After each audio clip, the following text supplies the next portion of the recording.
sepersatu 10.000 ajajuhum untuk menyerbu kota Madinah. Maka Rasulullah SAW tidak mempunyai kekuatan untuk menghajang 10.000 tadi. Maka mereka bermusyawarah kepada sahabat-sahabatnya bagaimana berbuat. Maka Salman mengatakan, ya Rasulullah, kita dulu kunna fi ardi Faris, kita dahulu di negara Faris, apabila dilandang seperti gini kita bikin parit.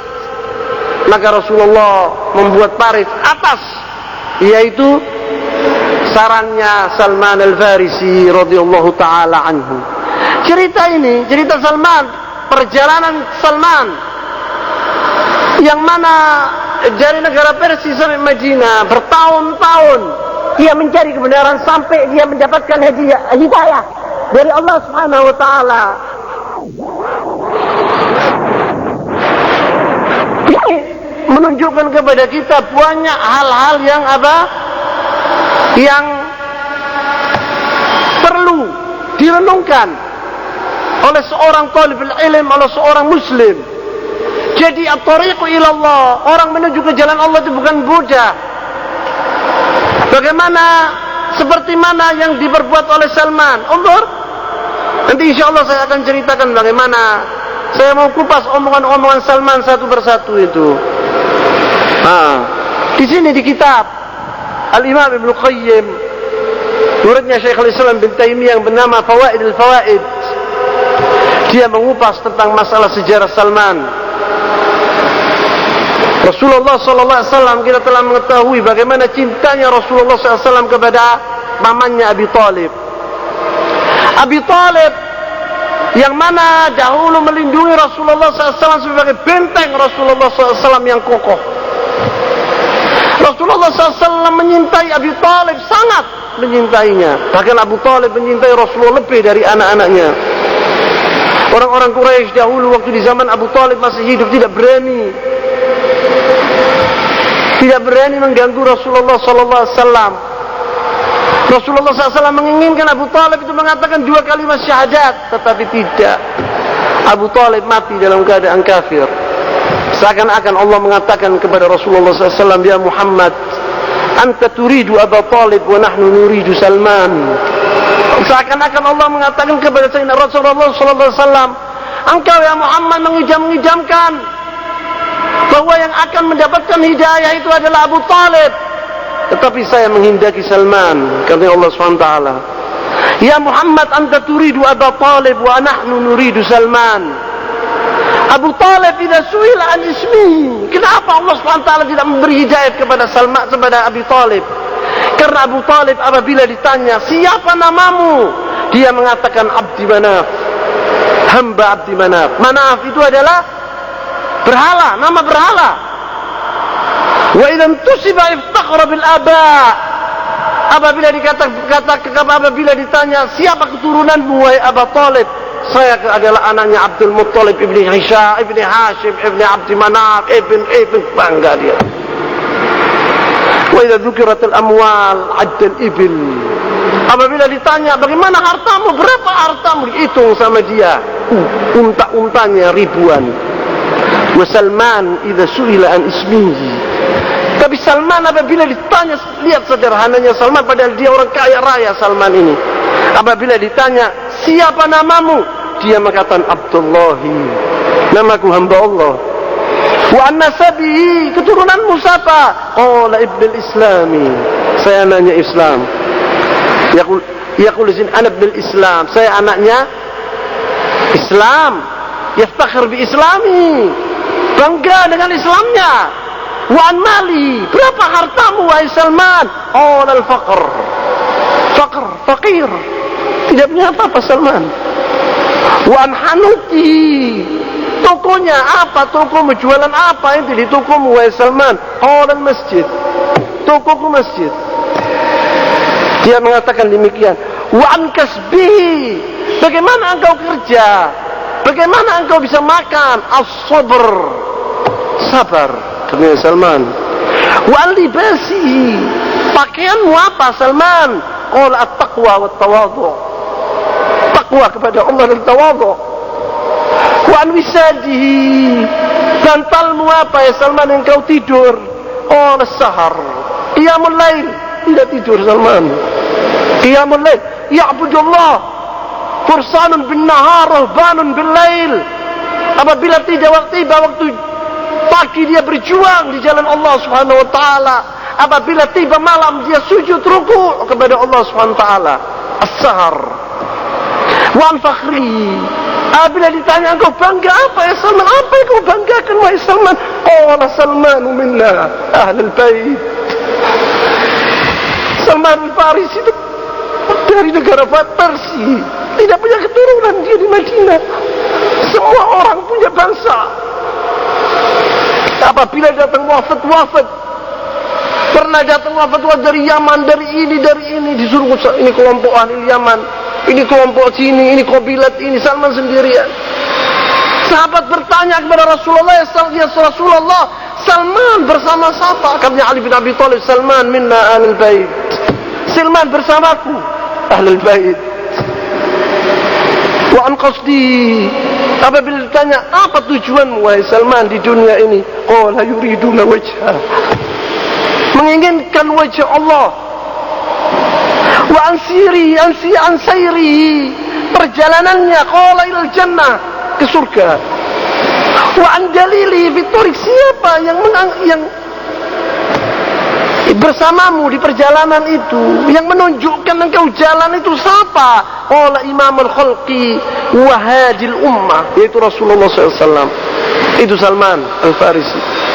Maka diberi oleh Allah SWT hidayah. Salman al-Farisi diberi hidayah oleh Allah SWT. Dia salah satu orang penghuni surga, dicintai oleh Rasulullah, dicintai oleh Allah. Sedangkan pamannya Abi Thalib, seorang bangsawan besar, kaya raya, pamannya Rasulullah SAW tempatnya di neraka, tidak diberi hidayah oleh Allah SWT. Untuklah perjalanan Salman dari negara ke negara, padahal dia dulu kaya raya, untuk menuju kebaikan, kebenaran. Untuk Salman waktu ditanya, wa kuntu uhibbu khalqallahi ilaihi, dia mengatakan bahwa ayahku itu adalah orang yang paling cinta kepadaku, hamba Allah yang paling dicintai di dunia aku, katanya Salman. La budda an yakun hadha thamratu at-ta'a was-suluk at-tayyib min al-walad. Ini menunjukkan kepada kita bahwa Salman itu dari kecilnya orang yang punya akhlak karimah. Maka dia dicintai oleh ayahnya. Orang dicintai oleh ayahnya itu anak yang nurut, yang patuh kepada ayahnya. Ini Salman menunjukkan kepada kita dengan omongannya itu. Ala laita du'at wa abna' al-masajid ya'tabiruna hadha. Orang-orang muslimin sekarang yang sering ke masjid merenungkan hal ini. Kam sami'na min syakawal aba' ala abna'ihim.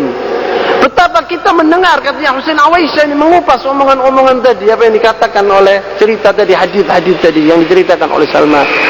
Berapa seorang ayah mengeluh tentang anaknya, akhlak anaknya bejat. Mimman yas'auna li tazkiyat anfusihim wa takhalluq bi khuluqil Islam. Menginginkan anaknya itu agar dia itu mempunyai akhlak Islami yang sebenarnya. Wa kam sami'na min syakawin nisa al-azwajihinna. Betapa kita sering mendengar tentang perempuan-perempuan mengeluh tentang suami-suami mereka. Mimman yatasaddaruna da'wal birri wat taqwa, yang mana suami-suami mereka itu berdakwah kepada Allah, menyuruh manusia kepada kebaikan, kepada takwa. Innahu minal gharib an yakuna ar-rajul kutlatan multahiban minan nar fi baitihi wa amma fi ghairi dzalika fa huwa habibun tayyibun wajiyya. Kita heran sekali apabila kita melihat di rumah mereka itu dia seorang suami yang begitu jahat kepada istrinya, atau tidak bisa mendidik anak-anaknya. Tetapi kalau di luar dia pura-pura baik, pura-pura orang yang hebat. Lagi Salman lah, Salman di rumahnya dia baik, di luar dia baik. Ditunjukkan di sini ceritanya Salman. Apabila dia merenungkan ceritanya Salman, maka dicintai oleh ayahnya. Fa inna nahnu idzan min qouli ta'ala wa anzir ashiratakal aqrabin. Yaqul tuqba falam yazal bi hubbu iyaya hatta habasani fi baitihi. Ayahnya tadi menyintai aku sampai saya penjara di rumah saking cintanya. Lam yakil Salman wa lam yamil min husni ta'amul wal rifq. Walaupun demikian, abahnya berbuat demikian, tetap dia baik terhadap ayahnya. Dia baik terhadap ayahnya, tidak melanggar ayahnya. Hatta abisahu bi baiti yulazimun nar. Sampai dia tetap berbakti, dia memberi kayu kepada api tadi supaya ayahnya tidak marah. Unzur kaifa kanu yukhlisuna li alihatihim. Bagaimana dahulu mereka itu ikhlas kepada tuhan-tuhan mereka. Dilihat itu semua oleh Salman. Salman merenungkan api disembah. Unzur kaifa kanu yutabi'una al-abna' fi khidmat aqidatihim. Bagaimana ayahnya itu mendidik anaknya untuk supaya seperti dia. Tetapi sekarang ayah-ayah sekarang membiarkan anaknya. Dia berbuat apa? Allahu a'lam. Laqad ja'ala ibnu mulazim min an-nar. Tsumma ibki ala hal ummatina wa hum yuhmiluna abna'ahum. Kemudian patut kita menangis apabila kita melihat anak-anak kita keluar dari rumah tidak ditanya engkau kemana, dibiarkan anaknya begitu saja. Illa rahimallah wa qalil minhum, kecuali yang diberi rahmat Allah SWT dan sedikit di antara mereka. Kita dengar sekarang narkoba di mana-mana. Salahnya siapa? Ya salahnya bapak kita sendiri, bapak-bapak kita sendiri. Mereka disuruh melihat televisi di rumah dibiarkan, nyanyi-nyanyian dibiarkan, cerita-cerita diidangkan, dibiarkan dilihat oleh anak-anak kami. Pembunuhan yang ada di televisi dibiarkan, dilihat oleh anak-anaknya. Seorang kurang ajar kepada ayahnya dibiarkan. Kemudian dia minta anaknya itu baik. Dari mana bisa baik? Tidak bisa. Anak itu dididik di rumah dahulu. Dia sibuk dengan perdagangan, insyighal fit tijarah, insyighal fil mal, insyighal fid dunya, wal abna'u yaf'aluna ma yashtahun. Dan anak-anaknya keluar berbuat sehendak mereka. Al abna'u yatarabbuna fis syawari' wal malahi wa fi nawadi syaitan al ins wal jin. Anak-anaknya dididik di jalan-jalan, pergi ke night club, tidak tahu ayahnya, dibiarkan saja. Qala Salman di antaranya, falamma marartu bihim wa sami'tu aswatahum dakhaltu alaihim anzuru ma yasna'un. Waktu saya mendengar orang-orang itu di gereja salat mereka itu, Salman heran, apa ini suatu hal yang aneh. Maka dimasuki oleh Salman, cari kebenaran Salman. Qala falamma ra'aitu a'jabatni, waktu saya melihat saya heran dan saya takjub dengan salat mereka itu. Apakah ada di antara mereka sekarang ini, di antara kita yang merenungkan kebenaran? Tafakkur wa tadabbur wa adam ta'assub. Itu Salman mempunyai agama, yaitu nar, Majusi, alaysa kadzalik. Wa ayahnya fanatik kepada yaitu ibadat nar Majusi, tapi Salman tidak mau. Dia tahu ayahnya itu salah sebab dia fanatik. Tidak boleh orang fanatik itu, maka dia cari kebenaran. Dia dilihat bahwa ini lebih baik dari agamanya. Apakah kita apabila kita renungkan disebut laqad aradana at-ta'assub al-hizbi, laqad awda bin at-ta'assub al-madhhabi. Berapa orang yang fanatik dengan madhabnya? Berapa orang yang fanatik dengan hizbinya? Hizbiyah. Sekarang pemilihan umum dekat. Setiap orang fanatik dengan hizbanya. PK bilang paling bagus di dunia itu adalah PK. Wallahi ana sami'tu nas katsir, berapa orang yang mengatakan bahwa betul-betul partai yang memperjuangkan agama Islam PK. Satu yang mengatakan betul-betul yang memperjuangkan Islam itu adalah PBB. Semua kullu hizbin bima ladayhim farihun. Wa Syekhul Imam Al-Albani qala sumpah dia, wallahi innahu laysa al-Islam fi syai'. Semua hizb-hizb ini tidak ada dalam Islam sama sekali, saya sumpah. Dan ala yaqinin tam, laisu ala siratil mustaqim, kata Syekh Al-Albani. Dan mereka itu bukan di jalan yang lurus. Mereka itu adalah seperti apa yang dikatakan oleh Rasulullah sallallahu alaihi wasallam, waktu Rasulullah SAW membawa, yaitu menggaris dengan garis yang lurus, mengatakan wa anna hadza sirati mustaqiman fattabi'uhu wa la tattabi'us subul. Kemudian Rasulullah memberi subul-subul, itu jalan-jalan. Dia bilang, saya yakin wallah, saya yakin-yakinnya bahwa partai-partai ini adalah subul ini.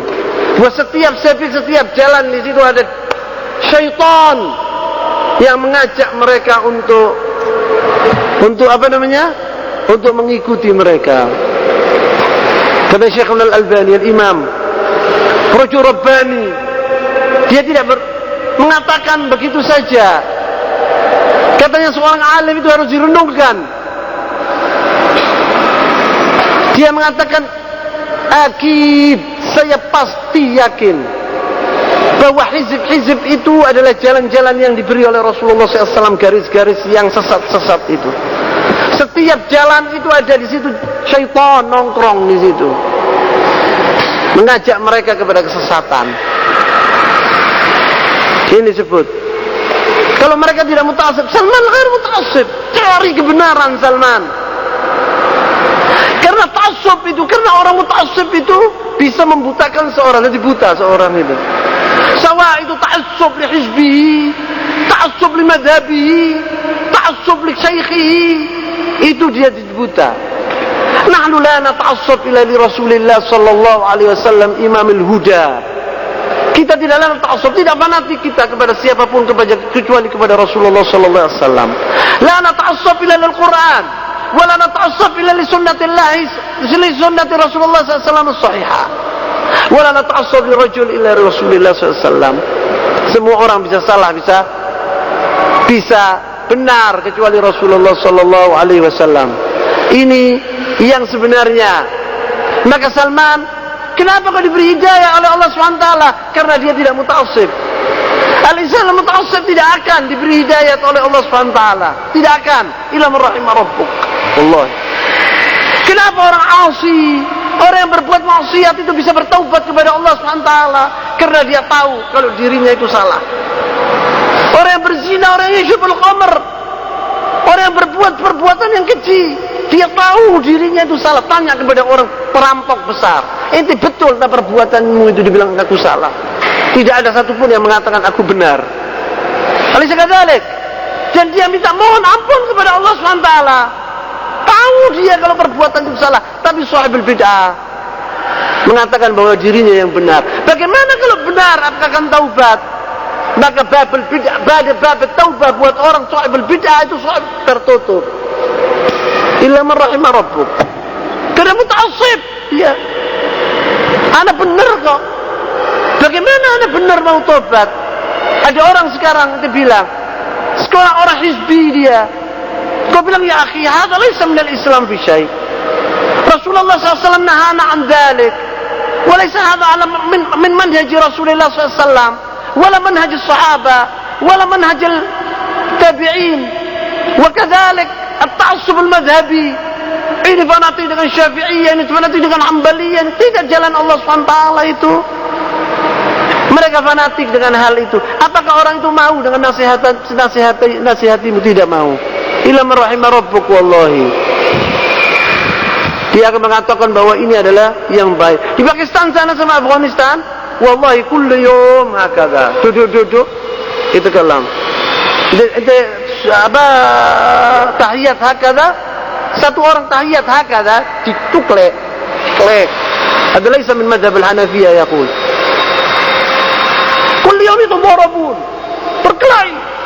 Anta Syafi'i, sampai perempuan orang laki dari mazhab Syafi'i tidak boleh kawin sama orang dari mazhab, perempuan dari mazhab Hanafi. Tapi begitu. Kanu laisa min muslimin. Makanya at-ta'assub al-madhhabi itu adalah madmum kullu. Wa kadzalika at-ta'assub al-hizbi lebih madmum kullu. Salman ini apabila dia muta'assib seperti Abu Talib, tidak akan diberi hidayat oleh Allah Subhanahu wa taala. Abu Talib waktu dia mau mati, dia tahu betul bahwa Muhammad itu dalam keadaan yang benar. Yuhibbu Rasulullah SAW hubban syadid. Limadha yuhibbu? Ta'assuban. Karena dia min Bani Hashim, dia anak saudaranya, darah dagingnya. Waktu datang maut kepada Abu Talib, Rasulullah SAW mengatakan, Qul la ilaha illallah ya am, wa ana asyhadu laka indallah yaumil qiyamah. Datang itu Abu Lahab, Abu Jahal, semua mengatakan jangan. Izbit, dia bilang ala din abaik. Maka Abu Talib mengatakan, ya Muhammad, saya tidak bisa mengatakan dua kalimat syahadat ini karena nanti orang Arab akan mencelah aku. Limadha qul hadzal kalam ta'assuban? Mata mitatul jahiliyah. Tapi Salman, ma qala hadzal kalam, cari dia kebenaran. La yata'assab li abi, karena abahnya adalah seorang bangsawan atau kaya lah, dia cari kebenaran. Maka diberi oleh Allah SWT jalan yang lurus. Maka surga tempatnya Salman Al-Farisi. Bagaimana tawadhu'nya Salman, bagaimana zuhudnya Salman, masyhur di tarikh. Bagaimana baiknya Salman, bagaimana perjuangannya Salman. Maka diberi jalan oleh Allah SWT, diberi hidayah sama Allah SWT. Allah SWT tidak melihat dia itu orang itu dari bangsa apa, dari gantengnya atau tidak gantengnya, uangnya, kekayaannya tidak dilihat sama Allah SWT. Wa yanzur ila qalbihi, al-qalb salim. Salman mempunyai hati yang salim, yang murni. Maka masuk Salman ke surga, wa Abu Talib fi jahannam, wa bi'sal masir. Maka dari itu kita menganjurkan kepada diri saya sendiri terutama kepada kalian, janganlah kalian muta'assib. Ta'assub hadza a'ma. At-ta'assub hadza tidak baik. Kita harus cari kebenaran. Ada orang mengatakan kepada kita kada wa kada, kita tanya dalilnya, kita tanya burhannya dari mana Al-Quran wa Sunnah. Apabila dia dalam kebenaran, kita ikuti dia. Apabila dia tidak dalam kebenaran, kita tidak ikuti dia. Wallahi mereka itu ahlul hizbiyah, ma indhum dalil abadan, tidak mempunyai dalil. Maka disebut di sini oleh Husain Aisyah, mana fanatiknya orang-orang hizbiyin. Apabila kita menasihati mereka, mereka menolak dan mereka jongkak dan mereka membenci kita. Bahkan mereka membunuh, melukai kita. Berapa orang yang dibunuh oleh mereka? Ada natijah ta'assub al-madhabi wa ta'assub al-hizbi. Ada mafhum ya jemaah. Inilah kisah Salman Al-Farisi yang saya ceritakan dengan singkat. Sebetulnya banyak sekali yang saya akan omongkan kepada Salman yang dikutip oleh Syekh Husain Awaisyah di sini. Bagaimana perjalanan Salman dari negara Persia, meninggalkan kekayaan, meninggalkan segala yang serba ada di rumahnya, dan dia merantau ke negara Syam, Irak, kemudian ke Turki, kemudian pergi ke Hijaz mencari kebenaran sampai dia bertemu dengan Rasulullah SAW. Sampai dia menjadi budak. Sayyid dulu dia, tokoh, anaknya tokoh, menjadi budak. Sabar Salman sampai Allah SWT anqadahu. Wa man yattaqillaha yaj'al lahu makhraja wa yarzuqhu min haitsu la yahtasib. Hada naktafi huna awalan. Subhanakallahumma wa bihamdika asyhadu an la ilaha illa anta astaghfiruka wa atubu ilaika. Sallallahu ala nabiyyina Muhammad wa ala alihi wa sahbihi wa tabi'ahum bi ihsan ila yaumiddin. Wa akhiru da'wana alhamdulillahi rabbil alamin. Wa nasta'inuhu wa nastaghfiruh wa na'udzu billahi min shururi anfusina min sayyiati a'malina. Man yahdihillahu fala mudilla lahu wa man yudlil fala hadiya lahu. وأشهد أن لا إله إلا الله وحده لا شريك له وأشهد أن محمدا عبده ورسوله. أما بعد فإن أصدق الحديث كتاب الله وخير الهدي هدي محمد صلى الله عليه وسلم.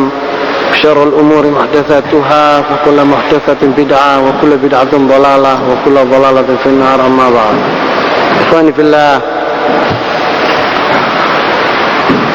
insyaallah pada kali ini saya akan membawa sebuah cerita baru, yaitu Al-Qissah Tsaniyah, yang kedua, yaitu ceritanya seorang A'rabi. A'rabi itu seorang Badui, Tariful Badui, alaysa kadzalik, penghuni padang pasir. Itu namanya A'rabi, Lughal Arabiyah. Dia telah masuk dalam agama Islam, mengatakan 2 kalimat syahadat, kemudian dia jujur dengan kata-katanya tadi atau syahadanya tadi, maka Allah SWT memberikan kepadanya yaitu surga. Cerita ini sebetulnya terjadi banyak di sejarah Islam, dalam sejarah Islam. Tetapi saya mau bawa yaitu contoh cerita, yaitu yang diriwayatkan oleh Shaddad ibn al-Hadi radhiyallahu ta'ala anhu, anna rajulan min al-A'rabi, yaitu kalian mungkin minggu-minggu yang sebelum ini ia membahas tentang masalah manhaj, tapi kali ini sebab jamnya sudah jam 2, jam 1 hanya orang itu tidur, jadi insyaallah ngantuknya itu hilang dengan cerita-cerita sahabat Rasulullah sallallahu alaihi wasallam, yang mana cerita-cerita ini bisa diambil contoh dan mereka adalah uswah hasanah buat kita. Yaitu riwayat ini diriwayatkan oleh Shaddad ibn al-Hadi radhiyallahu ta'ala anhu, anna rajulan min al-A'rabi jaa ila an-nabi sallallahu alaihi wasallam fa amana bihi wattaba'ahu. Seorang Badui datang ke Nabi sallallahu alaihi wasallam dengan tulus hati, dia beriman kepada Rasulullah sallallahu alaihi wasallam dan mengatakan 2 kalimat syahadat dan mengikuti jejak Rasulullah sallallahu alaihi wasallam. Tsumma qala, kemudian dia mengatakan kepada Rasulullah, uhajiru ma'ak, aku ingin berhijrah bersamamu wahai Rasulullah, yakni hijrah ke Madinah. Fausa bihi Nabi sallallahu alaihi wasallam ba'd ashabihi, maka dia mewasiatkan sahabat-sahabatnya agar orang Badui ini diajak hijrah bersama mereka ke Madinah. Falamma kanat ghazwa, pada suatu peperangan, ghanima Nabi sallallahu alaihi wasallam sabyan, Rasulullah SAW memenangkan dalam peperangan ini dan mendapatkan yaitu ghanimah, rampasan perang. Faqassama, maka dibagi rampasan perang itu dengan sahabat-sahabatnya. Faqassama lahu, dan dia diberi bagian seorang Badui ini karena dia berjuang di jalan Allah. Fa'ata ashabahu ma qasama lahu, dan sahabat-sahabat Rasulullah datang ke dia bilang ini bagianmu, karena dia dalam ghazwah itu, dalam peperangan itu, kana yar'a dhahrahum, dia memelihara punggung, yaitu pejuang-pejuang ashab Rasulullah SAW. Artinya dia, apabila seorang musuh datang dari belakang, dia nanti bagiannya dia gitu. Seperti kalau sepak bola, backnya dia, difa', di belakang dia, yahmi dhahruhu, yakni menjaga belakang pasukan Islam, orang tadi Badui ini. Kalau maja'a, waktu datang dipanggil, si Badui diberikan kepadanya yaitu harta atau al-ghanimah tadi, bagiannya. Faqala, dia heran, ma hadza, apa ini, katanya dia. Qalu qismun qasamahu laka an-nabi sallallahu alaihi wasallam, ini bagian dari rampasan perang dibagi oleh Rasulullah dan ini bagianmu. Fa'khadahu, maka diambil rampasan perang itu, faja'a bihi ila Nabi sallallahu alaihi wasallam, dia pergi ke Rasulullah, dikembalikan ke Rasulullah sallallahu alaihi wasallam. Faqala ma hadza, tanya dia kepada Rasulullah, apa ini wahai Rasulullah? Qala qasamtuhu lak, ini bagianmu dari perang. dari peperangan. Qala ma ala hadza taba'tuka. Katanya orang itu, bukan ini ya Rasulullah, saya baiat kepadamu dan saya mengatakan 2 kalimat syahadat dan bukan gara-gara saya mendapatkan harta. Saya tidak mau harta ini. Saya berjuang di jalan Allah bukan untuk mendapatkan ghanimah. Qala ma ala hadza ittaba'tuka walakinni ittaba'tuka ala an urmaha huna wa asyara ila halqihi bisahmin fa amut fa adkhulul jannah. Saya berbaiat kepadamu ya Rasulullah dan saya ikut serta perang bersamamu. Saya ingin satu saja, yaitu apa? Yaitu saya berperang, kemudian datang saham, yaitu panah, masuk ke halqi lahuna. Ini namanya halquhu, tenggorokan ini. Kemudian saya mati masuk surga. Itu yang saya inginkan. Kalau ini saya tidak inginkan sama sekali, rampasan perang saya tidak mau ini ya Rasulullah. Fa'asyara yaquluna ala urma huna wa asyara ila halqihi bisahmin fa'amut. Kemudian mati ana fa'adkhul jannah. Faqala ya Rasulullah sallallahu alaihi wasallam in tasdiqullah yasduqka.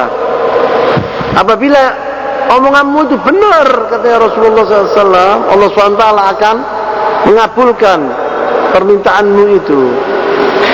Tapi harus engkau ikhlas, benar. Falabithu qalilan. Peperangan terjadi lagi. Subhanahu biqitalil adu, dan sahabat-sahabat Rasulullah bersiap dan menuju ke lapangan perang untuk berperang lagi. Dan orang tadi ikut Al-Badwi ini, Al-Arabi. Fa'utiya bihi Nabi SAW yuhmal. Orang tadi dibawa ke Rasulullah SAW kan sudah mati. Diangkat oleh sahabat-sahabatnya. Ke Rasulullah SAW ditunjukkan jasadnya sudah mati dia. Persis apa yang diinginkan oleh beliau, oleh Arabi tadi. Qad asabahu sahmun haitsu asyar. Persis panah kena sininya dia. Dia mati gara-gara panah kena tenggorokannya, seperti yang diidam-idamkan oleh dia. Faqala an-nabi sallallahu alaihi wasallam, kata Rasulullah sallallahu alaihi wasallam, huwa apakah ini orang Arabi yang mengatakan dia menginginkan mati demikian? Qalu na'am, iya ya Rasul. Qala sadaqallahu fa sadaqahu. Maka Allah SWT dia jujur dengan kataannya tadi yang dahulu, maka Allah SWT mengabulkan doanya itu. Maka dia terbunuh di tenggorokannya seperti yang diidamkan, yang diinginkan oleh seorang Arabi, maka dia masuk surga, kata Rasulullah SAW.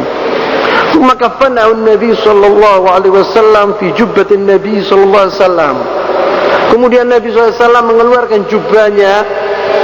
Tarifun al-jubbah Taubnya Rasulullah SAW dikeluarkan, dikafankan orang itu oleh Rasulullah SAW. Dia sendiri Rasulullah yang mengafani. Dan ini adalah suatu kehormatan yang luar biasa. Rasulullah SAW doanya tidak tertolak. Maka kafanahu Nabi SAW fi jubbatin Nabi sallallahu alaihi wasallam. Tsumma qaddamahu, kemudian ditaruh di depan. Fa shalla alaihi, disolati oleh Rasulullah SAW. Fakana bima dhahara min salatihi, doanya Rasulullah SAW dalam salatnya kepada orang tadi. Allahumma hadza abduka, ya Allah ini hambamu. Kharaja muhajiran fi sabilika, keluar berhijrah di jalanmu. Faqutila syahidan, maka dia mati syahid. Ana syahidun ala dzalik, kata Rasulullah, saya saksi, sebagai saksi bahwa dia itu adalah syahid, mati betul-betul, yakni dengan di jalanmu ya Allah. Ini menunjukkan kepada kita bagaimana seorang Arabi basit, yakni dia seorang biasa, tidak kedudukannya seperti Abu Bakar, Umar, Uthman, Ali, ashabi Rasulullah SAW yang besar-besar. Seorang Arabi, seorang Badui biasa, datang ke Rasulullah SAW yang jujur mengatakan 2 kalimat syahadat. Kemudian dia berperang di jalan Allah dan dia mati Bagaimana dihormati oleh Rasulullah SAW, kafanahu fi jubbati. Ini suatu hal yang luar biasa jamaah, wallahi. Bisa nur, kullu nur, jubbat Rasulullah SAW. Kita tahu bagaimana seorang khadimah, seorang pembantu yang dahulu suka menyapu masjidnya Rasulullah SAW, kemudian mati orang tadi, kemudian dikubur oleh ashabi Rasulullah SAW, dan Rasulullah itu dalam perjalanan. Kemudian Rasulullah datang mengatakan, mana al-khadimah tadi? Mereka mengatakan, ya Rasulullah, dia mati dan kita kubur. Rasulullah marah, kenapa kok tidak kalian memberitahu kepadaku? Kemudian Rasulullah pergi ke kuburannya orang perempuan tadi di Baqi', wa shalla alaihi, dan disolati, kemudian didoakan. Kemudian Rasulullah mengatakan, dahulu sebelum saya datang, sebelum saya mendoakan dia, sebelum saya mensolati dia, kuburannya gelap gulita. Setelah saya menyolati dia dan saya mendoakan dia, kuburnya bercahaya. Dan bagaimana seorang ini diselimuti dengan jubah Rasulullah SAW. Ini suatu hal yang luar biasa, wallahi. Tidak akan disentuh sama sekali oleh api neraka, apalagi dia mati syahid. Ini menunjukkan bahwa di Islam itu tidak ada besar, tidak ada kecil. Yang penting itu perbuatan.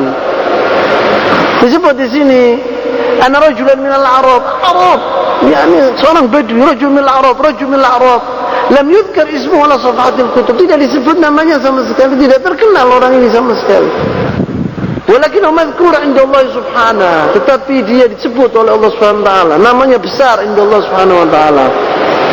Ada orang di dunia ini ya, dihina di dunia ini, tetapi 'inda Allah Subhanahu wa taala kabir. Dan ada orang di dunia ini disebut-sebut namanya besar, padahal 'inda Allah Subhanahu wa taala mujrimun 'azim. Ada orang pembesar padahal di dunia ini dihormati oleh manusia, padahal 'inda Allah Subhanahu wa taala dia kecil, bahkan dia hina. Dan ada orang yang dihina di dunia ini, tetapi 'inda Allah kabir. Wa hadha badwi, biasa orang Arabi, tetapi 'inda Allah kabir. Sa'ad bin Mu'adz radhiyallahu taala anhu, seorang sahabi muhajir, seorang Ansari. Waktu dia mati sebagai seorang syahid, ihtazza lahu arsyur rahman. Arsy Allah Subhanahu wa taala goyang. Besarnya orang ini bagaimana? Inda Allah Subhanahu wa taala, di mata Allah Subhanahu wa taala besar sekali. Dan juga al-Arabi hadza. Dan Allah SWT, Rasulullah SAW saksi sebagai dia syahid. Kalau sudah disaksikan oleh Rasulullah SAW dan disaksikan oleh Allah SWT bahwa orang ini syahid, Pak, pasti orang ini syahid. Bukan seperti sekarang ini, mati dan demonstrasi katanya syahid. Tidak tahu apa, syahid. Fulan syahid, semua syahid, semua syahid. Syahid yang disaksikan oleh Allah dan Rasulnya, itu syahid. Karena yang lainnya yang berjuang di jalan Allah SWT, itu kita tidak tahu dia syahid apa tidak, maksud tahu orang apa isi hatinya. Seperti Husayrim ada seorang sahabat Rasulullah SAW, dahulunya kafir, dari Al-Ansar, min qabilat al-Aus, Bahili. Ya. Waktu datang Rasulullah SAW ke Madinah, semua kabilah itu masuk ke dalam agama Islam kecuali dia. Tidak mau masuk dalam agama Islam, Husayrim ini.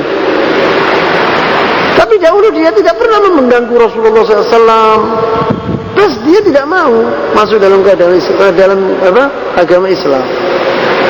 Pada ghazwat Uhud, waktu Rasulullah SAW a'lan, mengiklankan bahwa kita akan memerangi orang-orang kafir, terjadi peperangan Uhud, datang Husayrim ini kepada Rasulullah SAW. Ya Rasulullah, saya ingin, hanya dia sama Rasulullah faqat, la ya'lamu ahad illa Allah dan Rasulnya. Dia mendatangi Rasulullah, ya Rasulullah, sebab dahulu orang-orang Al-Ansar itu heran, sebab kabilahnya dia semua masuk Islam. Mengatakan, ya Husain, kenapa ente tok yang tidak masuk agama Islam ini? Tapi dia diam. Kemudian dia mendatangi Rasulullah SAW. Kalau ya Rasulullah, anda menginginkan masuk dalam agama Islam. Dan sekarang ini terjadi peperangan antara orang kafir dan orang. Anak ingin berjuang di jalan Allah. Apa saya ini masuk perang dulu? Apa mengatakan 2 kalimat syahadat? Kata Rasulullah, harus engkau mengatakan dulu 2 kalimat syahadat. Dikatakan oleh Usairim 2 kalimat syahadat, asyhadu an la ilaha illallah wa asyhadu anna Muhammadar Rasulullah. Kemudian dia pergi perang bersama orang-orang muslimin, berjuang di jalan Allah. Mati Usairim ini.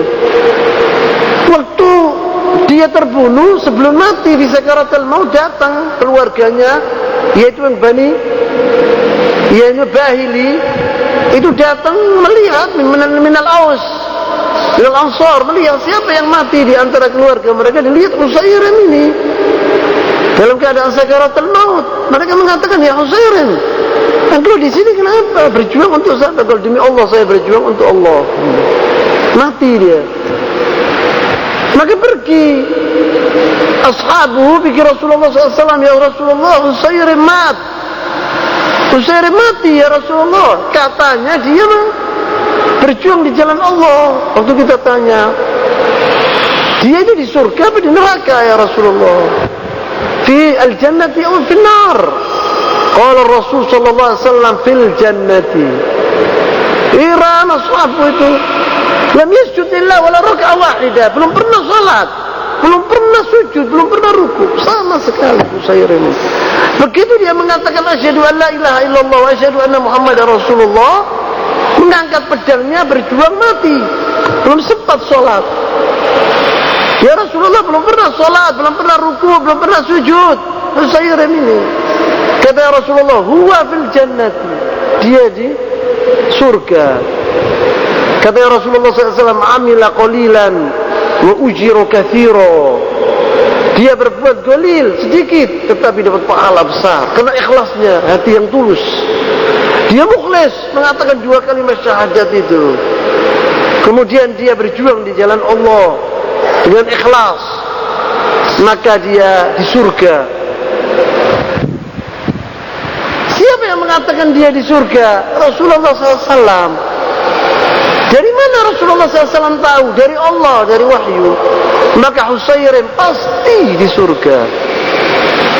Seperti ini Al-Badawi ini, Al-Arabi. Kata Rasulullah SAW, ana syahid, saya saksi bahwa dia syahid, mati di jalan Allah. Maka Al-Badawi berjuang di jalan Allah bukan untuk diangkat namanya sebagai pahlawan atau sebagai pemberani. Hasbu an yudhkar ismuhu bis sama. Dia tidak mau, dia menginginkan namanya dikenang di langit, bukan di bumi yang diinginkan oleh dia. Kam minan nas ya'mal liyuqal amila. Berapa manusia di dunia ini yang berbuat untuk dikatakan fulan berbuat. Kam minan nas ya'mal liyunshar ismu. Berapa orang berbuat, berapa manusia yang berbuat di dunia ini untuk disebar-sebarkan di mana-mana bahwa fulan adalah berbuat kata, ini jasanya fulan, ini jasanya fulan. Kam minan nas ya'malu liyasmu wa najmu, untuk bintangnya atau namanya terkenal di mana-mana, untuk dikenang di majalah-majalah, di surat kabar. Haula alladzina la ya'maluna lillahi rabbil alamin. Orang-orang seperti ini, mereka tidak berbuat untuk Allah Subhanahu wa taala. In yakun lahum dzikrun amilu wa illa tawaqqafu. Kalau dia dikenang di dunia, namanya diangkat, baru dia berbuat. Kalau enggak, dia tidak mau berbuat. Laqad rabbayna abna'ana ma'al asaf ala fasad an-niyyah wa at-tawiyah, ala ar-riya' wa hubb ash-shahwa, atau hubb ash-shuhra. Kita telah mendidik anak-anak kita dari kecil, nak, untuk ente jadi sarjana, nah ya, doktor yang terkenal di dunia, menjadi insinyur yang dikenang di dunia, pemimpin yang dikenang di dunia. Wahakala kita mendidik anak-anak kita untuk itu. Yuraqib al-ab ibnahu fi mihnatin wa amalin qailan ghadan yuqalu anka tayyarun. Besok engkau dikenang, engkau adalah penerbang yang hebat, tabib, muhandis, doktor universitas. Nahnu la naqulu lahu uriduka an takuna tabiban. Kita tidak mengatakan kepada anak kita, nah, aku menginginkan engkau menjadi dokter, mengobati orang-orang muslimin, membantu orang fuqara wal masakin, supaya engkau mendapatkan ajr wa thawab min Allah Subhanahu wa taala. Janganlah engkau meminta dunia, rakus kepada harta. Nanti orang miskin nanti sembelih 10.000, 100.000 anunya, ongkosnya. Dari mana orang itu uang? Nuraqib abna'ana fi aymihna al-dhuhur, untuk tampak. Untuk tampak. Ada cerita min ashabi Rasulullah sallallahu alaihi wasallam, bagaimana sahabat Rasulullah SAW dahulu, mereka itu berjuang li ajlillah, bukan untuk buhur. Ada seorang wanita, ini beda antara kita dengan mereka, bagaimana baina sama wal ard, bedanya antara langit dan bumi. Seorang wanita mempunyai anak. Anak itu bernama Harithah bin Suraqah. Ada wujud di Sahih Bukhari. Namanya Harithah bin Suraqah, dididik oleh ibunya tadi dengan didikan Islami. Dengan didikan Islami. Dididik bagaimana yuhibbullah wa rasulahu, bagaimana mencintai Allah dan Rasulnya, bagaimana ikhlas itu, bagaimana tiba kepada Rasulullah SAW. Masya Allah, Harithah ini dari kecilnya taat, soleh, patut kepada dua orang tuanya, terutama dari ibunya, dari sebab ayahnya sudah meninggal. Kemudian dia dididik oleh Rasulullah SAW di masjidnya, sholat sering bersama Rasulullah SAW, mengikuti pengajian-pengajian Rasulullah SAW. Dia masih muda, umurnya 16-17 tahun, dididik oleh ibunya yang anak ini yang bernama Harithah bin Suraqah. Pada suatu hari di Ghazwat Badrin, dalam peperangan Ghazwat Badr, dia ikut serta berperang bersama Rasulullah SAW. Maka terbunuhlah Harithah bin Suraqah sebagai syahid. Maka ibunya itu datang ke Rasulullah SAW, anak satu-satunya yang dicintai, yang paling dicintai orang di dunia, yaitu anaknya ini. Dia bertanya kepada Rasulullah SAW, wahai Rasulullah, anakku yang di surga atau di neraka? Kalau dia di neraka, aku akan menangisi dia, karena artinya saya gagal dalam mendidik anakku. Kalau dia di surga, saya akan senang, karena artinya itu saya sukses dalam didikanku. Maka dia bertanya kepada Rasulullah SAW, Harithah fil jannati atau fil nar ya Rasulullah? Kata Rasulullah SAW, laqad laisa fil jannati bal jannat. Bukan di surga, kata Rasulullah, tetapi di surga-surga. Laqad asaba ibniki atau laqad asaba ibnaki al-firdausil a'la. Anakmu, sebab surga itu bertingkat-tingkat, anakmu tempatnya di surga Firdaus, mendapatkan surga Firdaus. Harithah bin Suraqah ini. Maka jangan tanya senangnya hati ibu tadi, tidak nangis, dia gembira hatinya melihat anaknya, didikannya itu sukses, sangat sukses. Tapi sekarang kita apabila anaknya itu doktor atau insinyur terkenal, farhan, dia berhasil, ya aku. Kalau juga balik, oh ini berhasil. Padahal dia tidak tahu bahwa anaknya itu mungkin penipu, mungkin pemeras, mungkin kaza. Ini tidak diperdulikan oleh dia. Yang penting sukses, kaya, mengumpulkan harta yang banyak, mengawini perempuan yang cantik, punya anak lucu-lucu, hadza huwa, punya rumah yang mewah, hadza huwa. Tapi bagaimana dia hubungannya sama Allah SWT? Oh, itu urusan belakang. Tapi dahulu tidak. Undur anta ila siratul Rasul SAW dan sahabat Asma binti Abi Bakar As-Siddiq. Bagaimana mendidik anaknya Abdullah ibn Zubair ibn Al-Awwam. Dan ceritanya panjang dan ceritanya masyhur. Bagaimana waktu dia berjuang melawan Al-Hajjaj bin Yusuf, diberi dorongan oleh ibunya yang luar biasa, Asma binti Abi Bakar As-Siddiq Zatul Nitaqain, sahabiyah, binti sahabi, Sahabiyah Asma binti Abi Bakar Siddiq, ayahnya Abu Bakar Siddiq, dan suaminya Zubair bin Awam, sahabi misalnya Rasulullah SAW, dan anaknya Abdullah bin Zubair, sahabi ibn sahabi, dididik oleh ibunya. Bagaimana didikannya yang luar biasa. Dalam kesempatan yang lain insyaallah saya akan ceritakan tentang ceritanya Abdullah bin Zubair radhiyallahu taala anhuma. Begitulah dahulu bagaimana mendidik anak mereka. Tidak penting anak itu menjadi dokter atau insinyur atau tidak tahu apa atau terkenal di dunia, yang penting dia seorang soleh zahid. Ittaba'an Nabi SAW. Orang Arabi tadi mengikuti Rasulullah SAW, walahiqa bi, bukan mengikuti itu saja, tetapi berhijrah bersama Rasulullah SAW. Wa hadha huwal iman wal amal. Dia mengimani, tetapi dia juga berbuat. Al-iman qaulun wa amal. Qaulun bil lisan, iya, dipercayai oleh qalb. Kemudian amal bil jawarih, perbuatan dengan anggota badan. Tsumma qala uhajir ma'ak, dia bilang aku ingin berhijrah bersamamu wahai Rasulullah. Apa artinya ini? Isti'dadun li tahammul as-si'ab wal masyaqi fi sabilillah azza wa jalla. Artinya dia siap untuk menjalani apa saja yang diperintahkan oleh Rasulullah SAW kepada dia, yaitu rintangan-rintangan, kesulitan-kesulitan. Dia menginginkan hal, dia siap.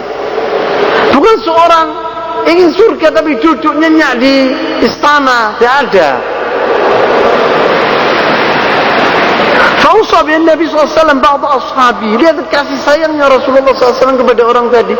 Karena dia seorang Arabi kemudian tidak direken oleh Rasulullah, tidak, tapi dihargai oleh Rasulullah SAW.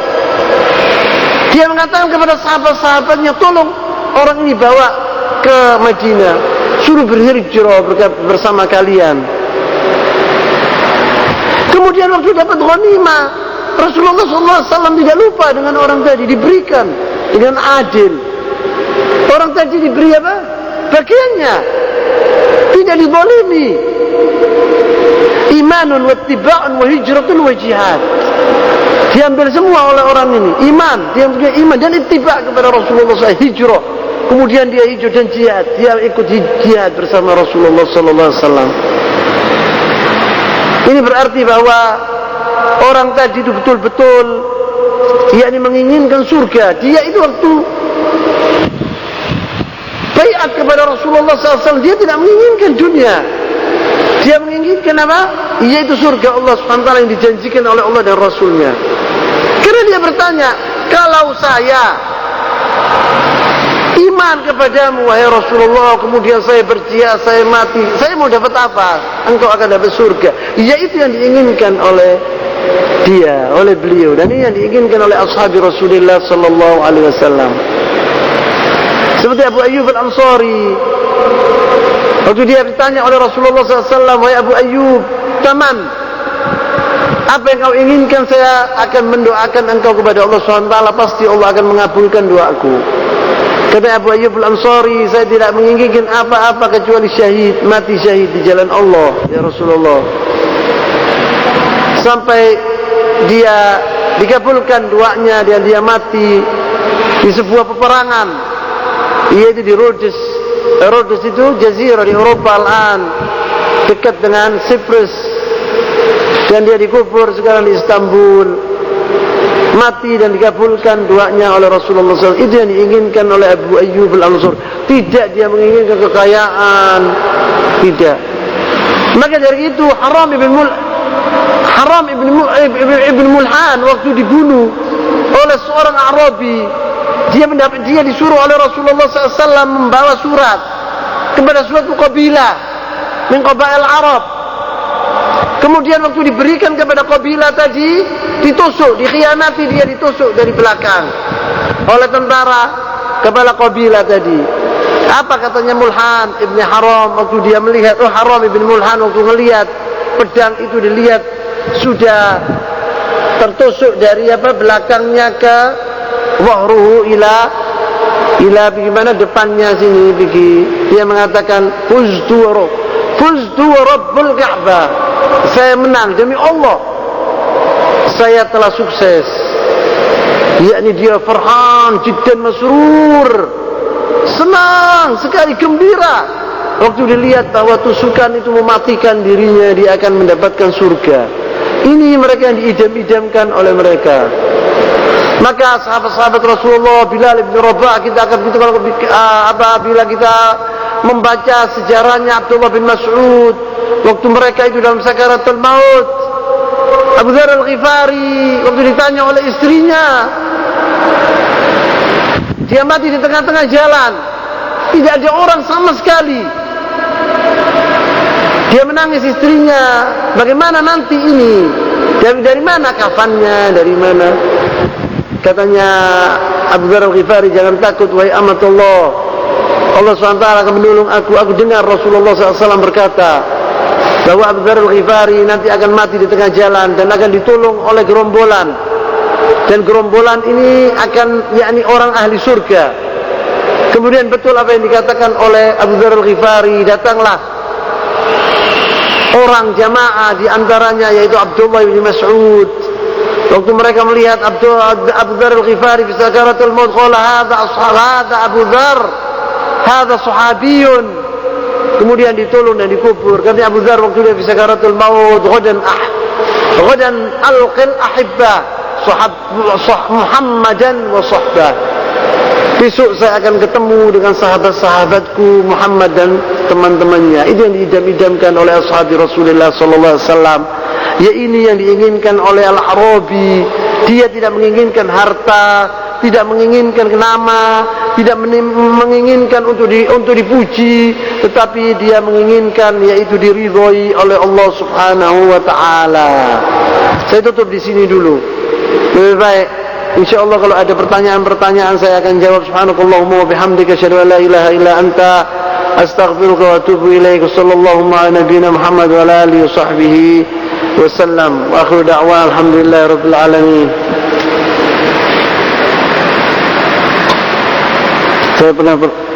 Saya pernah membaca kitab bahwa Sayyid Qutb mati dengan digantung pemerintah. Digantung pemerintah. Tapi saya mendengar baca teman omong ya bahwa Sayyid Qutb dibunuh orang Khawarij sendiri. Bagaimana cerita yang benar? Tolong ceritakan. Apakah boleh membaca buku-bukunya Sayyid Qutb? Saya katakan Bismillahirrahmanirrahim. Sayyid Qutb dibunuh oleh rejim Jamal Abdul Nasir, bukan dibunuh oleh orang-orang Khawarij. Apa yang dikatakan Sayyid Qutb itu, dia ceritanya panjang lebar. Dia seorang sastrawan terkenal di Mesir dahulu. Kemudian dia dikirim oleh pemerintah Mesir ke Amerika. Dia belajar metode tentang, dia mufattish dahulu. Mufattish itu apa? Untuk menyelidiki metode-metode sekolah-sekolah itu yang ada di Mesir. Dan Sayyid Qutb mempunyai buku-buku banyak tentang sastra. Waktu itu dia orang penyair. Uslubuhu salis, yakni mempunyai bahasa yang indah kalau menulis. Sastrawan dia. Kemudian dia di Amerika duduk 2 tahun. Dan dia melihat di sana dan dia mengarang buku bernama Amerika Allati Ra'ait, Amerika yang saya pernah melihat. Dia telah mengeritik di situ dalam bukunya tentang Amerika dan kejadian di Amerika, bagaimana panjang lebar. Tapi buku ini sayang, waktu sudah ditulis oleh Sayyid Qutb dalam majalah namanya Risalah, sebagian berapa makalah, tetapi belum selesai. Dia dipegang oleh pemerintah Mesir waktu itu karena dia tahun 1953 masuk ke jaringan Ikhwan Muslimin atau Hizb Ikhwan Muslimin. Kemudian dia ditangkap, dan bukunya ini Amerika Allati Ra'ait diberikan kepada anak pamannya. Waktu itu pemeriksaan yang begitu ketat dan jahat. Maka anak pamannya itu takut, kemudian dibakar buku ini. Jadi buku ini hilang. Amerika Lati Ra'ait ini. Tetapi ada makalah-makalah dia, berapa makalah yang disebut dari buku ini di majalah Risalah. Wallahi, Said Qutb seorang sastrawan, laisa huwa alim, la yafham fid din sahih. Dia tidak mengerti tentang agama yang sebenarnya. Ya. Jadi kemudian dia seorang mempunyai ghiro Islamiyah. Dia ingin memperjuangkan Islam tanpa dasar ilmu agama, jahil, yakni nasalatuddin. Maka dia menulis buku-buku pendapatnya dia. Ya, ada pikirannya yang benar, ada pikirannya dia yang salah. Apa dalam akidah dia salah banyak. Dia menjerumus ke Jahmiyah dan kalau dia Asy'ari itu jelas sudah. Ke Jahmiyah dan omong-omongannya katsir, menyimpang dari ajaran Rasulullah sallallahu alaihi wasallam. Wahada nyata dalam buku-bukunya fi Dhilal Quran wa Ma'alim fi Thariq wa katsir min ghairihi min al-kutub. Kemudian dia punya pikiran itu banyak menyimpang, yaitu Al-Hakimiyah, tentang Al-Hakimiyah. Ya, ini bukan tempatnya saya bicara di sini. Dia kemudian dituduh untuk menggulingkan pemerintah Mesir. Pertama dia dipenjara, yaitu seumur hidup. Kemudian ditolong oleh Abdurrahman Arif, Abdussalam Arif, presiden Irak waktu itu. Presiden Irak waktu itu senang sama Said Qutb, pernah membaca bukunya fi Dhilal Quran. Kemudian dia minta mohon kepada Jamal Abdul Nasir untuk dikeluarkan, maka dikeluarkan. Dia setelah masuk di penjara 10 tahun, kemudian dikeluarkan 6 bulan, kemudian dimasukkan lagi ke penjara karena dituduh untuk menggulingkan pemerintah Jamal Abdul Nasir. Kemudian dia dibunuh, digantung. Yang menggantung dia yaitu adalah pemerintahan rejim Jamal Abdul Nasir, Al-Khawarij. Khawarij ini pikiran-pikiran beliau, pikiran-pikiran Said Qutb sendiri. Said Qutb ini pikirannya takfiri. Karena dia tidak rasikh fil ilm, tidak punya ilmu yang kokoh, yang kuat, maka dia menuduh setiap pemerintahan di dunia ini kafir. Didasarkan firman Allah Subhanahu wa taala, "Wa man lam yahkum bima anzalallahu fa ulaika humul kafirun." Dan itu ayat ini ada penjelasannya dari ulama-ulama. Dia tidak menjelaskan kufrun duna kufur, itu tidak menjelaskan, bas disikat semua sama dia. Dan pikiran-pikiran Said Qutb ini diambil oleh orang-orang pemuda-pemuda sekarang, khususnya al-hizbiyyin wal harakiyin, dan dianggap Said Qutb itu idola dan uswah hasanah. Dan pikiran-pikiran Said Qutb itu sangat-sangat khatir, berbahaya. Maka buku-bukunya Said Qutb itu yang tersebar sawa'un fi Dhilal Quran itu banyak kesalahan-kesalahan. Apabila seorang membaca buku-buku ini, dia akan tertarik, apalagi kalau membaca dengan bahasa aslinya, bahasa Arab. Dia akan tertarik dan dia akan terjerumus kepada pikiran-pikiran yang sangat berbahaya ini. Jadi seorang muslim, seorang yang memuda, belum punya latar belakang yang tinggi, atau janganlah membaca buku Said Qutb, karena berbahaya pikiran-pikirannya itu. Itu dengan singkat, yang membunuh Said Qutb yaitu rejim Jamal Abdul Nasir. Kalau Al-Khawarij, dia sendiri dituduh Khawarij. Bagaimana? Tidak ngerti saya. Dia bilang apa benar, yaitu dibunuh oleh Al-Khawarij. Kemudian dituduh Khawarij kok. Yaitu Said Qutb ini dituduh bapaknya Khawarij abad 20. Pikiran-pikiran Khawarij yang ada di dunia ini sekarang ini diambil dari Said Qutb, dari buku-bukunya Said Qutb. Yang ini dengar sekarang di Saudi Arabia, bom sana, Bin Laden, itu semua kebanyakan terpengaruh dengan pikiran-pikiran Said Qutb. Dia mengkafirkan setiap orang, tidak mengikuti mereka. Gitu. Dan pemimpin-pemimpin dunia Islam ini semua kafir. Menteri-menterinya semua kafir. Hakada. Tanpa dasar, tanpa dalil, tanpa burhan, tanpa ayah aja, begitu saja. Dan masalah takfir ini sudah dibahas oleh ulama-ulama al-ummah dari zaman dahulu, sahabat Rasulullah, tabi'in, tabi'in. Dan masalah takfir ini berbahaya. Setiap orang muslim, setiap orang pemuda tidak mengerti tentang agama, ma'indahu ilm Rasul membicarakan tentang takfir atau khatir jiddan. Dan ini sudah dibahas oleh ulama-ulama kita, tidak perlu dibahas lagi, gitu. Ada mafhum ada?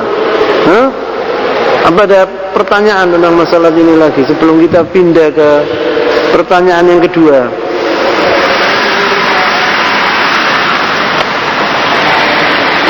Sebab banyak sekarang ini pikiran-pikiran seperti gitu, khususnya hizbiyin, gitu.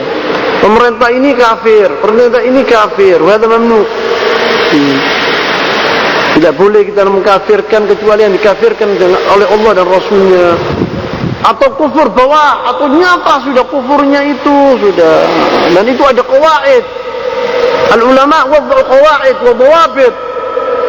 Ada qawaid yang setiap orang masih sekolah lebat tasak sudah bilang, oh ini orang kafir ini. Oh fulan kafir. Hadalah, hada mamnu ya jemaah. Hada khatir jiddan. Orang yang mengatakan demikian itu. Dan itu sudah dibahas oleh ulama-ulama al-ummah dahulu maupun sekarang. Oleh Syekh Al-Albani, yang sekarang ulama-ulama Ar-Rabbani, yang sekarang Syekh Al-Albani, bin Baz, bin Utsaimin, telah dijelaskan kepada umat. Dan buku-bukunya ada tentang hal ini. Itu. Dan semua hal-hal ini yang sekarang ini yang ada tentang masalah takfir, mereka itu terpengaruh dengan pikiran Sayyid Qutb. Gitu. Pikiran-pikiran dia itu menjumus semua dengan itu. Dan saudaranya juga Muhammad. Buku-bukunya juga hal-hal itu banyak tentang masalah-masalah ini. Apakah ikhwan muslimin di Indonesia ini pecah apa? Pecah menjadi dua. Menjadi dua. Yang satu apa? Musuh partai masuk partai. Dan satu partai apa? Allah anda tidak tahu Indonesia. Ikhwan muslimin di Indonesia anda tidak kenal dan saya tidak mau kenal. Ana yang tahu ikhwan muslimin ada tarikh ikhwan muslimin amatan yang saya tahu di Mesir dahulu. Sebab saya tahu kenal betul saya sama ikhwan muslimin ini. Dan saya dahulu salah satu orang yang mempunyai hamasa, mempunyai apa ya? Semangat terhadap mereka dahulu waktu saya di negara Arab. Dari kecil saya sampai ya saya masih sudah saya besar. Saya baca buku-buku mereka banyak sekali. Di antaranya yang saya kagumi ya Sayyid Qutb sama Muhammad Qutb. Maka saya tahu betul sama mereka soal muslimin. Dan buku-buku mereka saya punya. Saya tahu betul sama mereka itu. Dan ikhwan muslimin pecah jadi dua. Atau ikhwan muslimin itu pecah jadi banyak, bukan dua. Jamaat takfir wal hijrah, jamaatul jihad, jamaat jatawaf itu semua pecah dari ikhwan muslimin. Pertama itu ikhwan muslimin kumur pecah. Hatta Hizb Tahrir ada. Hizb Tahrir ada. An-Nabhani itu dulu dia condong kepada Hasan al-Banna gitu. Kemudian dia pecah dari ikhwan, bikin sendiri namanya Hizb Tahrir. Gitu. Kemudian takfirul hijrah yang ada di Mesir dahulu itu pecahan-pecahan dari ikhwan muslimin. Kalau masalah PK pecah, tidak tahu siapa, IM anda tidak tahu, yang di Indonesia anda tidak tahu. Sebab anda yang tahu di Indonesia ini, ikhwan muslimin yang tahu anda di Indonesia ini, laisa misal ikhwan muslimin yang ada di sana. Walaupun saya tidak senang ya dengan ikhwan muslimin ini, sebab saya sudah tahu betul kedoknya mereka. Katanya Umar bin Khattab radhiyallahu taala anhu, la ya'riful Islam man la ya'riful jahiliyah. Tidaklah orang itu mengerti Islam kecuali dia tahu jahiliyah. Dan saya la a'rifus salafiyah illa ba'da ma 'araftul ikhwan. Saya tahu salafiyah itu setelah saya tahu ikhwan. Bagaimana saya waktu membaca, waktu saya mulai belajar salaf itu saya tertarik kepada ajaran salaf itu karena saya tahu betul-betul ikhwan muslimin itu. Tapi alhamdulillah dahulu saya belum pernah fanatik. Ana belum pernah fanatik gitu. Jadi saya menerima ajaran yang benar. Setelah saya melihat, membaca bukunya Syekhul Islam bin Taimiyah, Ibnu Qayyim, buku-bukunya ulama-ulama salaf, saya tertarik kepada mereka itu. Kemudian saya kenal sama masyayikh salafiyin dan ulama mereka itu, saya tertarik kepada mereka. Dan saya tahu bedanya antara ikhwan dan salafiyin.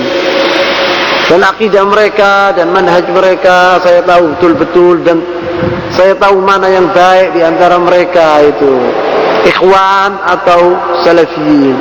Maka saya mantap dan saya mengatakan 100% bahwa as-salafiyah limada itu yantabiq ala kitab Syekhuna Abu Usama Salim bin Al-Hilal, limada ikhtartul manhaj salafi. Itu betul sekali itu buku itu. Kenapa saya memilih manhaj salaf? Betul. Syekh Salim bin Al-Hilal mengatakan, saya sama ikhwan itu, sama golongan-golongan hizbiyin itu sudah kenal 24 tahun. Jadi apabila seorang jalan dari jauh, saya tahu kalau ini hizbi apa tidak hizbi. Dari jalannya saya tahu, katanya dia sama beliau. Berada wadih, memang benar omongannya, lagak bicaranya, omong-omongannya, kata-kata itu wadih sudah. Wadih wuduh syams fi rabi'atin nahar. Seperti Syekh Rabi bin Hadi, dia dahulu pernah masuk ke dalam Partai Ikhwan Muslimin atau 13 tahun Syekh Rabi itu. Maka dia menulis, tahu dia. Maka tulisan-tulisan Syekh Rabi bin Hadi itu bukan habaan manfuh, bukan kata-kata angin, bukan, dia tahu. Maka dia itu seorang alim, mengerti tentang ajaran salaf yang sebenarnya.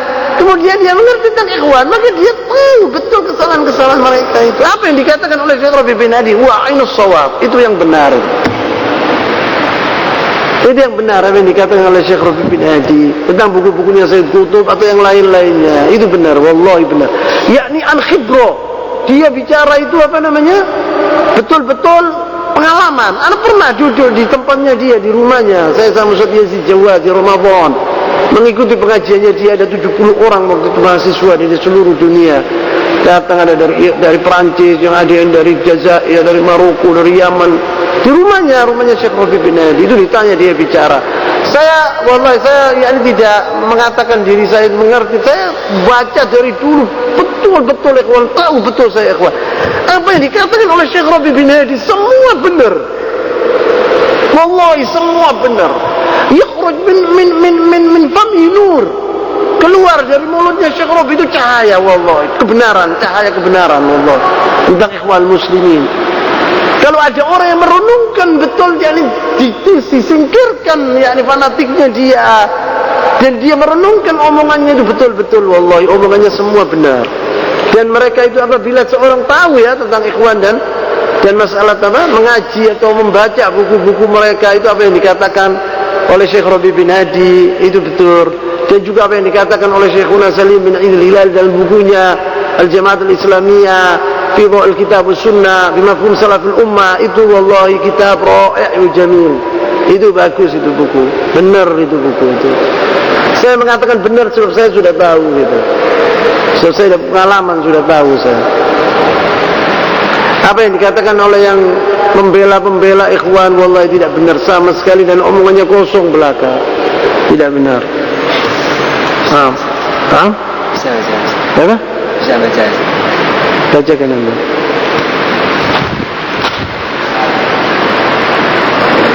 Tadi Ustaz jelaskan tentang pendidikan Islami oleh setiap orang tua muslim kepada anak-anaknya.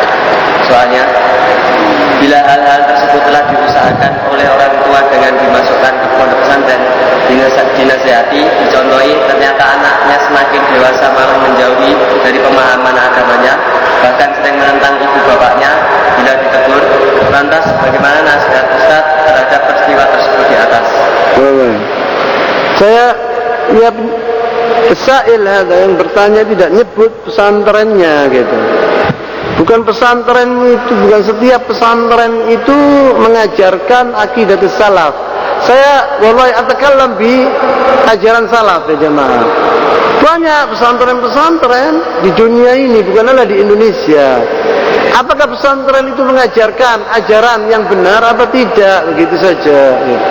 Kalau dia mengajarkan ajaran yang benar yang diajarkan oleh Rasulullah SAW dan sahabat-sahabatnya dan tabi'in dan tabi'in dan mengikuti al-ulama al-mujtahidin, dia insyaallah akan menjadikan atau mendapatkan mahasiswa-mahasiswa yang baik-baik. Kalau dia itu mengajarkan ajaran menyimpang dari ajaran Rasulullah, ya mungkin terjadi seperti ini di pesantren-pesantren itu. Saya tidak heran, sebab saya dengar.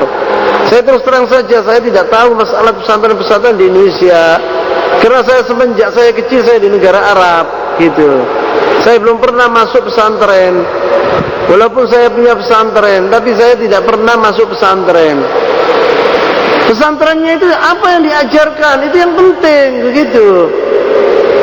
Kalau anak itu diajarkan ajaran Islami, Al-Quran, was-Sunnah, bimafhum salaful ummah, dan guru-gurunya itu yattabi'una dzalik, mengikuti ajaran salaf, dan guru-gurunya itu sebagai contoh, suri tuladan, saya insyaallah yakin bahwa anak-anaknya akan baik. Walaupun ada di antaranya satu dua, ya itu wajar saja, namanya manusia gitu. Saya terus terang saja, selama saya menjadi kepala mudir di sini 7 tahun di Ma'had Irsyad gitu, belum pernah saya melihat murid saya berbuat perbuatan demikian yang disebut sama anak ini, belum pernah. Selama saya 7 tahun saya melihat murid-murid saya ini, ya ini kebanyakan, tidak tahu ya kalau dia itu di luar lain, Allahu a'lam, tapi tidak pernah menyusahkan kami di sini. Terlibat umpamanya dengan kasus akhlaki atau belum pernah itu. Semenjak mereka di sini belajar di sini belum pernah terjadi seperti itu.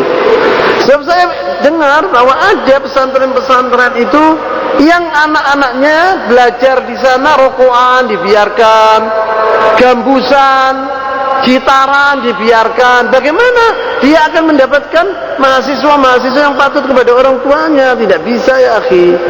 Gitu. Tapi kalau anak-anak itu datang dan diajarkan ajaran Rasulullah SAW, ajaran yang baik, terus kemudian ada nizam, ada peraturan yang ketat di situ, saya kira akan meluncurkan, akan melahirkan anak-anak yang anak-anak yang apa namanya, yang soleh, yang berbakti kepada orang tuanya. Dan ada zahir, dahulu lihat ulama-ulama salaf kita, murid-murid mereka itu semua baik-baik ya akhi. Syekhul Islam bin Taimiyah, umur Syekhul Islam bin Taimiyah, murid-muridnya Masya Allah, tabarakallah, keluar dari sekolahannya, murid-murid yang handal di dunia, dikenang sepanjang masa.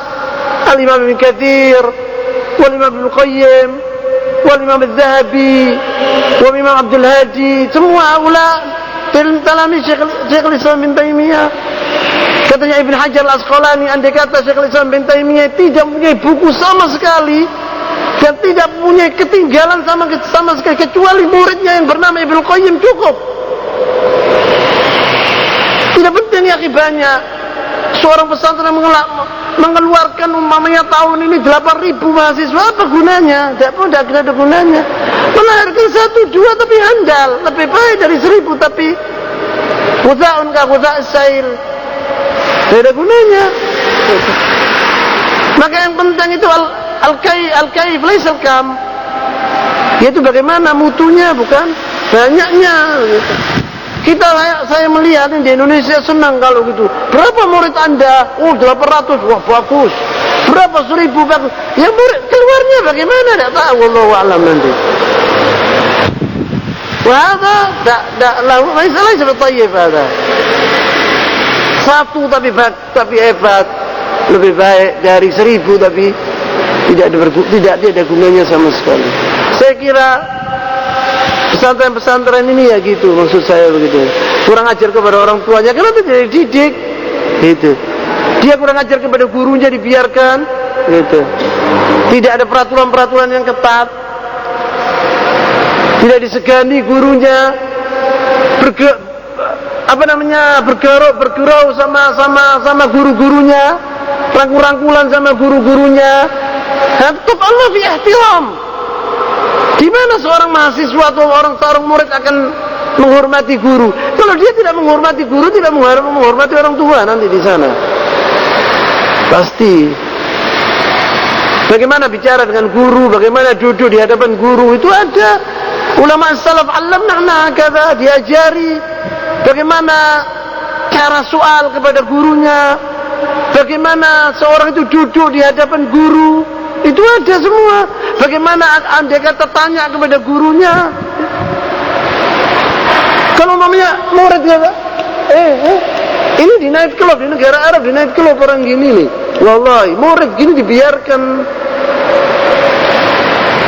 Itu kan muridnya kurang ajar ya seperti itu. Saya dengar banyak, yakni ada sebagai rokokan dibiarkan, musik-musik dibiarkan. Katanya Al-Imam Ibnu Qayyim Al-Jauziyah, al-ghina baridun ila zina. Nyanyi itu mengantarkan kalian kepada kezinaan. Kalau mahasiswa juga dibiarkan yatrubun wa yughannun, ya jangan heran kalau dia bernyeleweng, jangan heran ya. Heran. Nah, Ustaz, mohon nasihati kami agar istiqomah dalam manhaj ini dan terbebas dari pengaruh hizbiyah, baik itu firqah-firqah yang jelas sesat maupun salafi hizbi. Jazakallahu khairan. Lalu yaitu pertama, seorang itu yang talibul ilm, dia harus membaca khususnya yang muda-muda, yang masih kecil itu membaca Al-Quran Al-Karim. Alangkah baiknya kalau dia menghafalkannya seperti yang diajarkan oleh ulama salaf dahulu begitu. Pertama itu Al-Quran Al-Karim. Pertama, saya akan menasehati kalian karena kalian ini bukan orang Arab, tidak bisa bahasa Arab, yakni al-lugha, bahasa kita ini bahasa Indonesia, laisa bahasa ad-din al-islami, jadi lain gitu. Kalau orang Arab lahir dari perut ibunya sudah bisa bahasa Arab gitu. Jadi orang Indonesia ini harus dia mempunyai kecintaan kepada bahasa Arab. Harus. Dia seorang mahasiswa atau seorang talibul ilm, kalau dia tidak bisa bahasa Arab, laisa bi talibi ilmin. Bukan talib ilm. Bahasa Arab adalah kunci agama. Tidak mungkin kita akan mengerti Al-Quran, isinya Al-Quran dan ahadits sahihah dan kalam-kalam ulama apabila kita tidak mengerti bahasa Arab. Tidak bisa diremehkan bahasa Arab ini.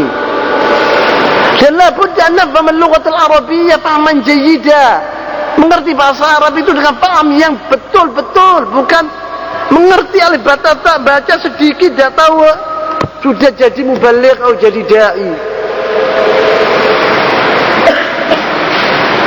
Pertama bahasa Arab. Dengan maqal al-Imam Syafi'i, ta'lim al-lughah al-arabiyyah wajib. Wajib. Dan Syekh Islam bin Taimiyah telah membahas tentang di bukunya Iqtidha' Shiratal Mustaqim tentang pentingnya bahasa Arab panjang lebar. Bahkan beliau mengatakan barang siapa yang mengerti bahasa Arab, kemudian dia berbicara dengan seorang bisa bahasa Arab, tetapi dia bicara bahasa Indonesia, maka dia munafik. Dan di masjid dilarang keras orang bicara bahasa selain bahasa Arab. Di bukunya Iqtidha' Shiratal Mustaqim, Allah kerasnya bagaimana salaf terhadap masalah bahasa Arab ini. Bahasa Arab ini disepelekan oleh banyak pondok-pondok dan gitu. Yang penting kita membaca Quran, hadis. Bagaimana engkau bisa tahu bahasa Arab? Al-Quran, artinya Quran tanpa mengerti bahasa Arab. Ulama-ulama kita yang besar, orang Arab yang lahir di negara Arab itu pun belajar bahasa Arab. Anta umur Imam Syafi'i rahimahullah, dia lahir Quraisy. Pertama dia Quraisy, Bani Quraisy, Bani Muttalib. Ibunya bapaknya bahasa Arab, lahir di bahasa Arab, keluar dari perut ibunya sudah bisa bahasa Arab. Belajar bahasa Arab dia 17 tahun. Walaupun dia pintar belajar bahasa Arab 17 tahun. Maka dia disebut bahwa dia penyair, dan dia adalah orang yang paling fasih di antara ulama-ulama karena bahasanya yang indah. Imam Syafi'i menguasai bahasa Arab dengan luar biasa. Tidak ada seorang alim tidak bisa bahasa Arab. Ada seorang alim bisa tidak bisa bahasa Arab. Siapa alim tidak bisa bahasa Arab? Siapa? Tidak ada di dunia. Al-Imam Al-Albani mengatakan dalam kasetnya yang ditanya oleh Abu Ishaq Al-Huwaini, ditanyai bagaimana waktu dia mengatakan bahwa nikmat-nikmat Allah yang diberikan kepada aku ini banyak sekali. Di antaranya dua yang paling besar yang saya luar biasa syukurnya kepada Allah Subhanahu wa taala. Yaitu pertama dia bilang, walidi ayahku hijrah dari Albania ke Damaskus, ke negara Arab. Saya di situ belajar bahasa Arab. Dia 9 tahun umurnya berangkat dari tidak mengerti alif batata. Sumun bukmun umyum bahum la yarji'un. Bahasa Arab tidak ngerti sama sekali. Belajar di Syria, di Damaskus. Pandai beliau berbahasa Arab. Bahkan lebih pandai dari teman-temannya orang Arab.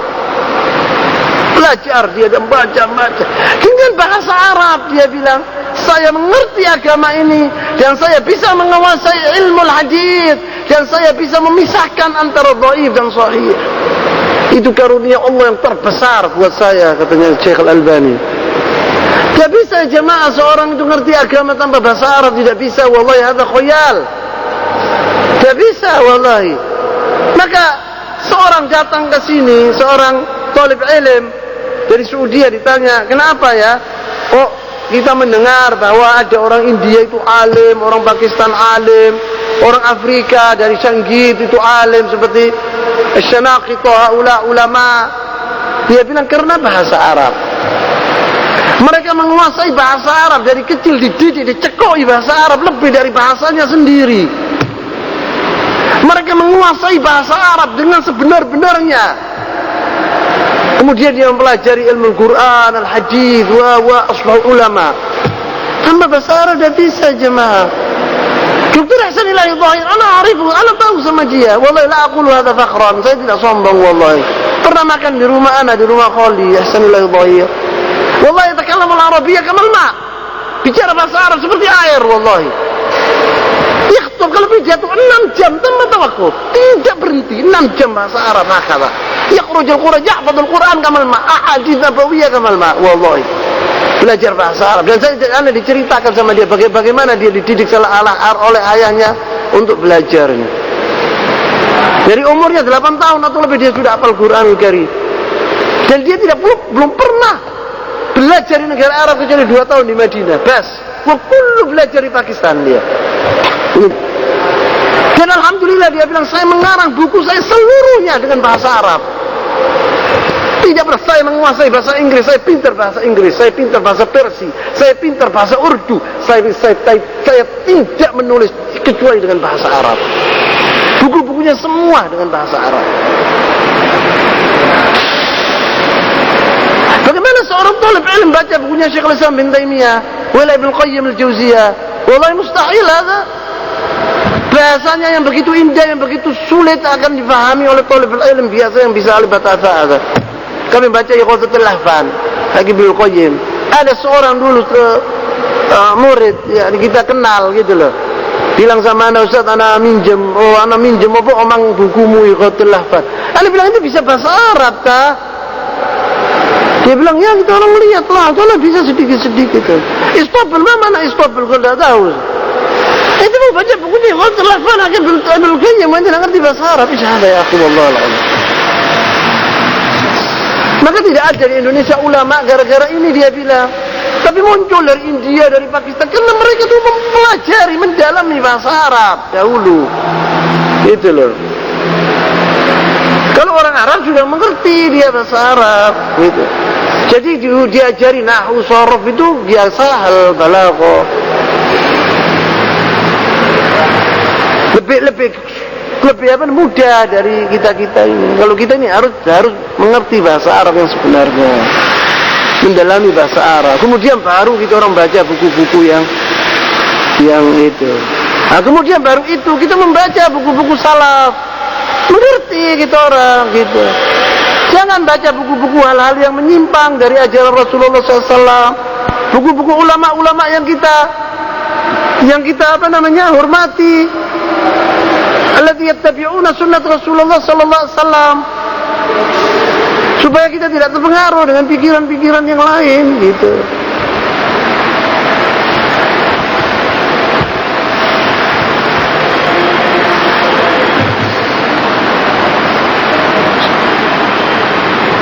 هذا سؤال آخر.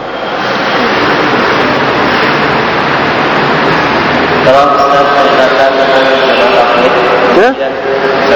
Iya ya. Kenapa di Saudi itu menggunakan riyadhus shalihin sedangkan di luar Saudi yang menggunakan tabligh? Lah, jangan tabligh haula indahum dua, non Arab sama Arab gitu. Untuk non Arab, untuk bukan orang Arab itu lain. Itu kitabum hada, nisab tablighi. Nisab tablighi itu bahasa Urdu. Di situ ada penyimpangan besar di sana. Jadi orang Arab tidak tahu dengan buku ini gitu. Kalau untuk orang Arab yaitu Riyadhus Shalihin dan itu gitu. Supaya diterima oleh orang-orang Arab. Kalau sekarang ya jamaah tabligh di negara Arab ya Anda ngajari apa? Riyadhus Shalihin, wallah thayyib. Hadis-hadis Rasulullah Riyadhus Shalihin. Siapa menolak hadis Riyadhus Shalihin? Bagus apa tidak bagus? Bagus. Oh, jamaah tabligh itu ya melajari bagus itu Riyadhus Shalihin. Padahal mereka itu punya hal-hal yang lain di buku-bukunya itu begitu. Mereka laisa tulab ilm. Mereka tidak senang dengan ilmu. Mereka tidak mau membaca buku-buku itu, tidak mau mereka. Maka mereka itu tidak mempunyai ilmu. Jamaah tabligh itu tidak mempunyai ilmu mereka itu. Yang punya ilmu itu wala jamaatul ikhwan mempunyai ilmu. Jamaatul ikhwan punya ilmu filsafah, kalam, omongan. Dan mereka mempunyai, umpamanya ada di antara mereka yang pintar dalam masalah ekonomi, masalah tidak tahu apa, itu pintar mereka betul. Ada di antara mereka. Tapi masalah din, la yafhamun. Jangan khawatir kalian, la yafhamun fi din wallah. Ma ya'rifun din. Wallah ma ya'rifun kalam. Ngomong. Maka dari itu seorang salafi berhadapan dengan ikhwan KO. Tidak bisa dia. Wallahi tidak bisa. Dengan hujjah, dengan dalil tidak bisa dia. Tapi kalau pidato dengan orang-orang jahil tertarik orang itu. Ibu Allah, alangkah pintarnya, indahnya, fasihnya orang ini begitu. Tapi sebetulnya kosong melompong. Ilmunya sedikit gitu. أنت انظر إلى الشيخ ابن عثيمين مثلا إنما يخطب يذكر كل علم dari pertama Bismillahirrahmanirrahim sampai Assalamualaikum kullu ilm. أنت انظر إلى الشيخ الألباني ولا ابن باز رحمهم الله kullu ilm. Kalau mereka lah dikasih bumbu-bumbu ini bawa pergi sana sini, jadi orang tertarik gitu saja. Al-ilm lah. Tidak ada al-ilm. Nah, apa? Awal berdiri guys. Apa? Berdiri guys. Siapa? Jamaah tabligh. Jadi jamaah tabligh pertama orang yang mendirikan yaitu Ilyas Al-Kandahlawi, Muhammad Ilyas Al-Kandahlawi di India gitu. Dia mimpi, semua mimpian dong.